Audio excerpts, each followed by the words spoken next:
Dobroveče, gledate Finansijski dnevnik za sredu 13. februar. Evro je nastavio rast u odnosu na američki dolar. Uspešna aukcija desetogodišnjih obveznica, kao i dobri rezultati industrijske proizvodnje, podržali su rast evropske valute. Britanska funta pala je na šestomesečni minimum u odnosu na dolar nakon što je Banka Engleske smanjila prognoze rasta i izjavila da će inflacija ostati iznad planiranih 2% do 2016. godine.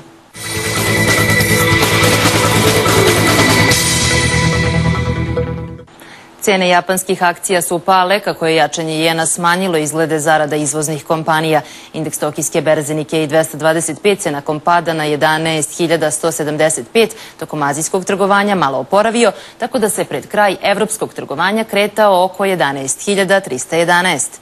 Evropske akcije su tokom prepodneva ostvarile manji rast, kako industrijska proizvodnja u zoni evra ostvarila veći rast od očekivanog, a predsjednik Sjedinjenih Američkih Država, Barack Obama, izjavio da namerava da poveća trgovinsku razmenu sa regionom.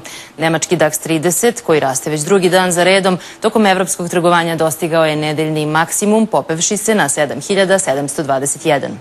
Američke akcije nastavljaju rast. Standard & Poor's 500 indeks verovatno će nadmašiti dosadašnji petogodišnji maksimum. U svom obraćanju u Kongresu, predsjednik Sjedinjenih Američkih Država Barack Obama predložio je veće ulaganje u infrastrukturu minimuma. Najava kiše i poboljšanja vremenskih prilika za useve u Brazilu i Americi spustila je cenu na najniži nivo od juna prošle godine.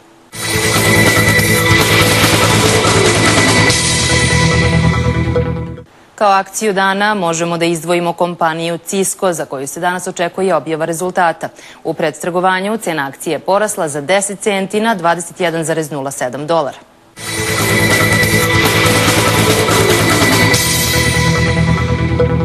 U toku sutrašnjeg dana očekuju nas izveštaj o inflaciji u Velikoj Britaniji, maloprodaju u Americi, kao i izveštaj o zalihama sirove nafte. Podaci predstavljeni u emisiji pokazatelj su kretanja stanja akcije do trenutka produkcije emisije i nijukom slučaju se ne mogu smatrati prognozom budućih dešavanja.